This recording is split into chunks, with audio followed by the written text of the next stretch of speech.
नमस्कार, जेसी न्यूज में आपका बहुत बहुत स्वागत है। आइए रुक करते इस वक्त की खास खबर की ओर।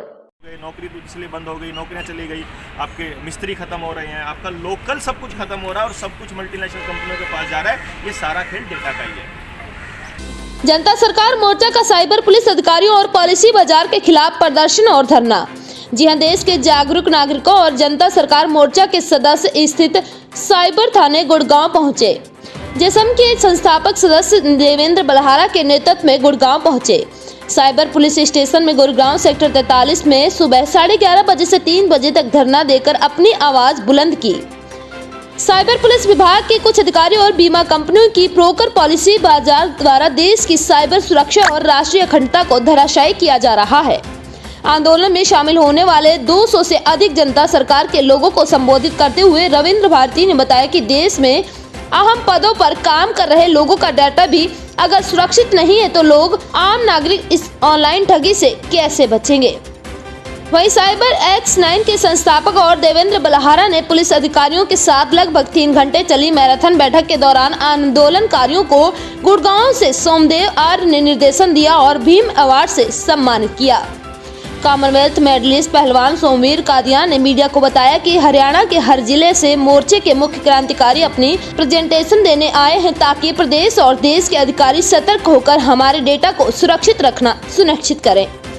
वहीं गुरुग्राम पुलिस विभाग के उक्त पुलिस अधिकारियों और पॉलिसी बाजार के खिलाफ आपत्तियों के फॉर्मल शिकायतों को स्वीकार किया गया, जिससे स्थिति गंभीरता को संकेत मिला और जल्द से कठोर प्रतिक्रिया को आवश्यकता का संकेत मिला। जनता सरकार मोर्चा निरंतर नागरिकों के हितों की सुरक्षा और न्याय के सिद्धांतों की रक्षा करने के प्रति अपनी अडिग प्रतिबद्धता को दोहराता है। आज का प्रदर्शन एक संयुक्त जिम्मेदारी का प्रतीक है। उन लोगों के बचाव में विश्वास रखना चाहिए जिन्हें नागरिकों के अधिकारों और राष्ट्रीय सुरक्षा की रक्षा का जिम्मा सौंपा गया और उन्हें ईमानदारी और पारदर्शिता के सर्वोच्च मानकों पर ध्यान देना चाहिए। मैं देवेंद्र बलहारा, जनता सरकार मोर्चा का संस्थापक दरअसल क्या है कि पॉलिसी बाजार नाम की एक कंपनी है जिसके सर्वर के ऊपर जो डाटा अपलोड किया जाता है समाज के लोगों का, वो डेटा लीक हो रहा है। इस बात की खबर अपने एक साथी ने दी जो प्राइम मिनिस्टर ऑफिस में, और प्राइम मिनिस्टर ऑफिस ने इसका संज्ञान लेते हुए हमको मेल किया कि आपने जो कहा वो बिल्कुल सही किया जो आप कह रहे हो वो सही है।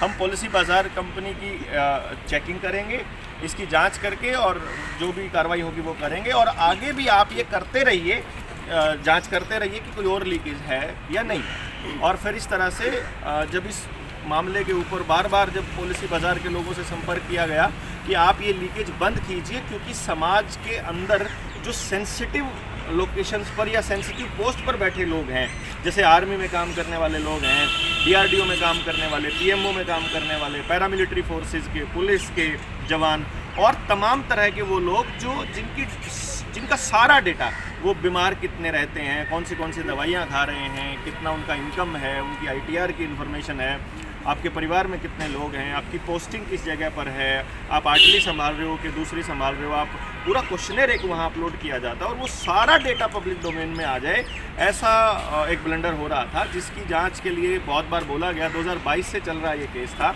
और इसके ऊपर कार्रवाई नहीं हो रही थी। इस पर बहुत बार कंप्लेंट की, बाद में हाई कोर्ट में जो पॉलिसी बाजार है उसने गलत तरीके से उसी के ऊपर, हिमांशु के ऊपर ही एक केस दर्ज करा दिया कि ये डेटा ब्रीच कर रहे हैं और ये डेटा चोरी कर रहे हैं, डेटा लीक कर रहे हैं।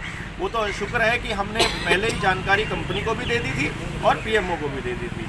अब जब कार्रवाई नहीं होती थी और जब ये दिखा कि उल्टा हरासमेंट जो है वो हमारा ही किया जा रहा है, तो फिर हम लोग यहाँ पेश हुए अपनी बातचीत रखने के लिए और अपना बयान देने के लिए, ताकि जो कंपनी है उस कंपनी के ऊपर कार्रवाई हो और जो भी दोषी व्यक्ति है उसके ऊपर कार्रवाई की जाए। अब क्या कुछ आश्वासन मिला है? कंप्लेंट हमारी दर्ज कर ली गई है, दो कंप्लेंट हमने दी थी, उनकी रिसीविंग हमको मिल गई है और जो बयान है वो हमारे ले लिए गए हैं और इसको फिर कोर्ट के अंदर पेश कर दिया जाएगा। 22 मार्च को कोर्ट में हियरिंग है हाई कोर्ट के अंदर और मुझे लगता है कि वो जो पॉलिसी बाजार ने जो कंप्लेंट की थी वो क्वैश हो जाएगी। लगता है जल्दी कार्रवाई होगी। अब लग रहा है क्योंकि जनता निकल के आई घरों से बाहर, तो प्रशासन के भी हाथ पैर फूले। प्रशासन को भी लगा कि अगर जनता के होती है वो होती है जानकारियां पब्लिक डोमेन में ना चली जाएं।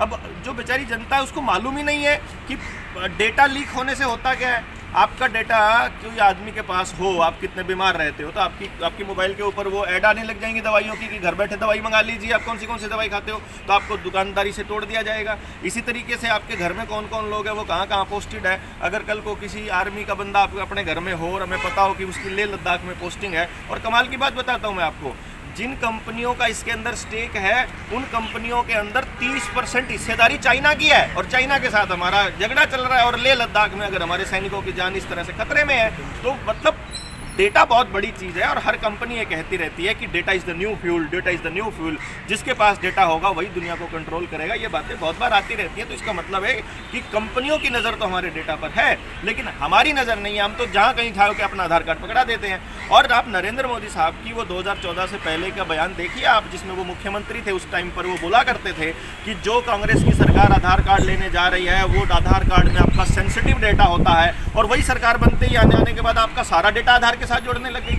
और आने वाले वक्त में, जैसे आपने पीछे कोरोना के टाइम पर कहा था ना कि आप अगर ये 2 इंजेक्शन नहीं लगवाओगे तो आपको बस में नहीं चढ़ने देंगे, बस आपको अस्पताल में नहीं जाने देंगे, आपकी हाजिरी नहीं लगेगी, तनख्वाह नहीं मिलेगी, राशन नहीं मिलेगा, पेंशन नहीं मिलेगी, और आपके स्कूल में नहीं पढ़ सकते हो, पेपर नहीं दे सकते हो, फार्म नहीं भर सकते हो।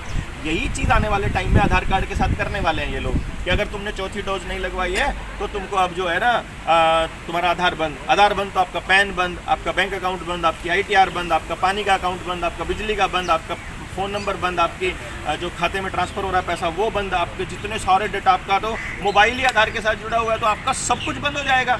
और मैं आपको बता रहा हूँ, आने वाले टाइम में लोगों को साइड इफेक्ट की लिस्ट आ रही है, कितनी लंबी, हार्ट अटैक हो रहे हैं, ब्रेन हैमरेज हो रहा है, लकवा, नपुंसकता, बांझपन, लेडीज़ में पीरियड्स में अनसर्टेनिटी और टाइमिंग की दिक्कत आ रही है, एलर्जी हो रही है, मेमोरी लॉस हो रहा है, आंखों में रोशनी हो रही है, खुजली हो रही है, पूरा बॉडी रिएक्ट कर रहा है, नई संतान पैदा नहीं हुआ। मेरे करनाल में 1.5 लाख बच्चा IVF से पैदा हुआ है, इतना बड़ा खतरनाक चीज़ है। और ये डेटा ब्रीच एक बहुत बड़ा इसके अंदर रोल है। तो अपना आधार कार्ड का डेटा आप किसी को ना दें, आधार कार्ड तो बल्कि उठा के फेंक ही दें, किसी चीज़ के साथ उसको कनेक्ट ना करें, ये हम देश के लोगों को बताना चाहते हैं। और ये डेटा को ऑनलाइन तो बिल्कुल भी ना एक्सेस करें, ऑनलाइन एक्सेस जितना आप कम करोगे उतना आप फ़ायदे में रहोगे। ऑफलाइन पे जाइए, दुकानदारों से जान पहचान बढ़ाइए, अपने समाज को बढ़ाइए, नहीं तो ये सारा का सारा सब कुछ ये खा जाएंगे बड़े बड़े कंपनियाँ, जो 10-10, 20-20 मंजिलों की कंपनियाँ बनी हुई है ना, आपका सब निपटा देंगे।